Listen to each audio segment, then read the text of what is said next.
अब हम देख लेते हैं अध्याय के अंतर्गत जो प्रश्न है। तो इसमें जो प्रश्न क्रमांक 1 है, स्वपोषी पोषण तथा विषमपोषी पोषण में क्या अंतर है। हम बहुत अच्छे से पढ़े थे कि स्वपोषी नाम से क्लियर है कि जो अपना पोषण स्वयं करते हैं, इसको स्वपोषी। विषमपोषी वो आते हैं जीव जिसमें कि पोषण स्वयं न होके किसी दूसरे जीव पर वह निर्भर रहते।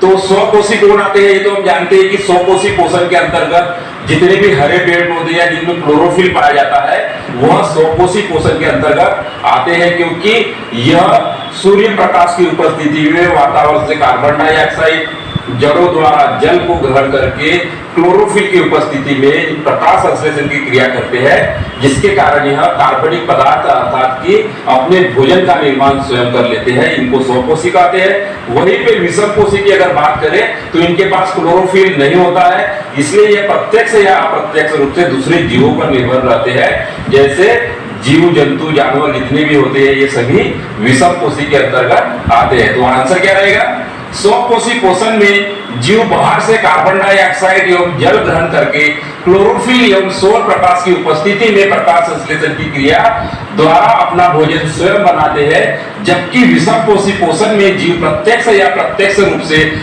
स्वयंपोषी जीवों द्वारा ग्रहण करते हैं। स्वयंपोषी द्वारा ग्रहण करते मतलब ये कहीं ना कहीं उन पेड़ पौधों के द्वारा निर्मित भोजन ग्रहण करते हैं, तो इनको विषमपोषी जीव के अंतर्गत रखा गया। इस प्रकार आप इसको लिख सकते हैं। आप देखते हैं अगला प्रश्न। प्रश्न क्रमांक 2 और प्रश्न क्रमांक 2 में पूछा कि प्रकाश संश्लेषण के लिए आवश्यक कच्ची सामग्री पौधा कहां से प्राप्त करता है। तो ये चीज हमें पता ही है कि जो पौधा होता है यह पौधा क्या करता है कि इस प्रकार से जड़, इनकी जड़ें जो होती है जमीन के अंदर होती है, तो यहां से ये क्या ग्रहण करते हैं, पानी, और वायुमंडल से क्या करते हैं, CO2, वायुमंडल से CO2 और सूर्य से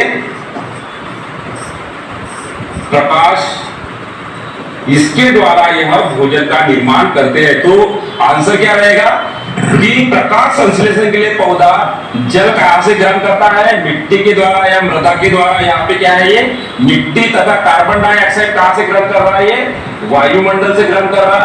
और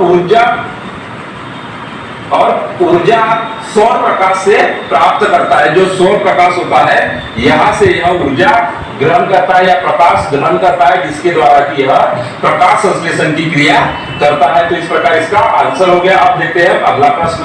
अब प्रश्न क्रमांक 3 और प्रश्न क्रमांक 3 में पूछा कि हमारे आमाशय में अम्ल की भूमिका क्या है।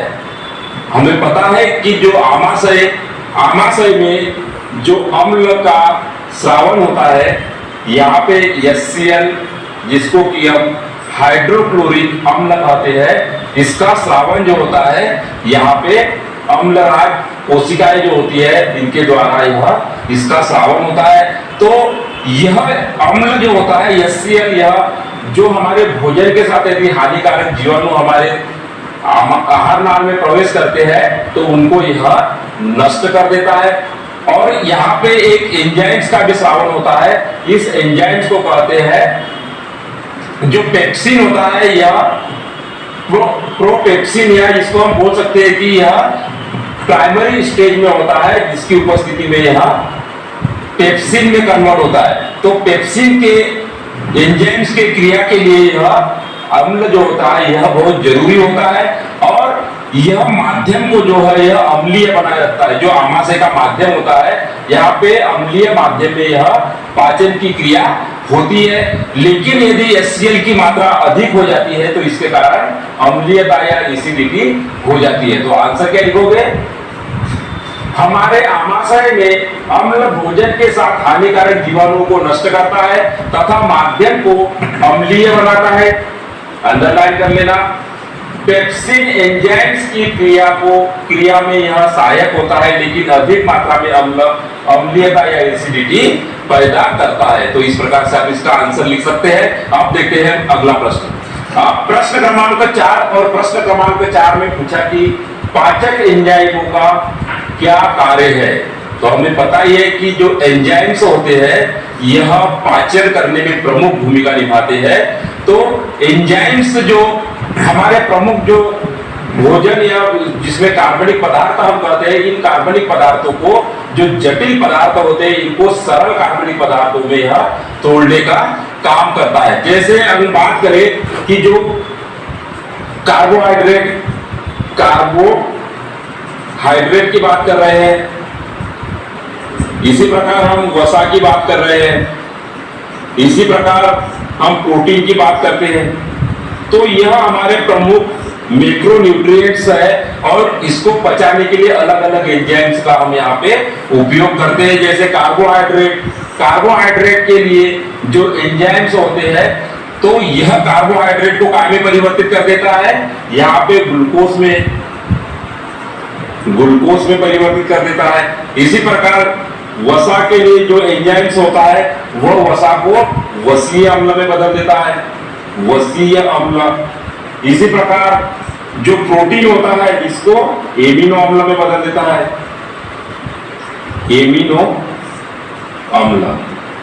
तो इस प्रकार यहाँ पे जटिल पदार्थों को या जटिल कार्बनिक पदार्थों को यहाँ पे सरल पदार्थों में यह बदल देते हैं। इसी क्रिया को तो हम पाचन कहते हैं और इसमें पाचक एंजाइम्स का बहुत बड़ा रोल होता है। यहाँ पे जो एंजाइम्स होते हैं, इन्हीं के कारण यह क्रिया जो होती है एंजाइम। ठीक है। अब यह एंजाइम्स जो इसकी क्रिया होती है, जो पाचन की क्रिया होती है, इसकी दर को क्या करते हैं, यह बढ़ा देते हैं। मान लीजिए कि हमारे शरीर में एंजाइम्स नहीं होते तो सुबह का खाना खाए, इसको पचने के लिए कई दिन लग जाते। तो यह एंजाइम्स के ही द्वारा जो पाचन होता है, यह हमारे शरीर में तेज गति से पाचन होता है। तो इस प्रकार आप इसका आंसर लिख सकते हो कि पाचक एंजाइम जटिल कार्बनिक पदार्थों को सरल पदार्थों में परिवर्तित करने में सहायक होता है। ये कार्बोहाइड्रेट को ग्लूकोज में, वसा को वसीय अम्ल में तथा प्रोटीन को अमीनो अम्ल में परिवर्तित करके भोजन का पाचन करते हैं। अब देखते हैं हम अगला प्रश्न।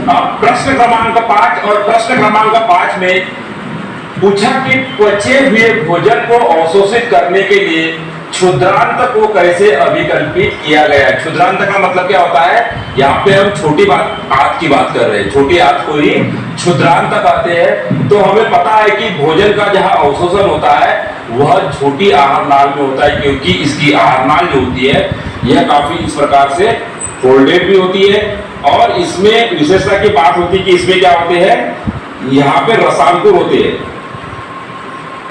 इस प्रकार से क्या होते हैं, रसांकुर, माइक्रोविलाई जिसको हम बोलते हैं। यह रसांकुर में कई प्रकार की इस प्रकार से ब्लड कैपिलरी या जिसको हम रक्त नलिकाएं कहते हैं, रक्त नलिकाओं का इसमें जाल बचा होता है, जिसके कारण यहाँ पे भोजन का अवशोषण होता है। इस प्रकार से यह फोल्डेड होती है। तो या रसांकुर, या इसको हम ये बोल सकते हैं, ये रसांकुर,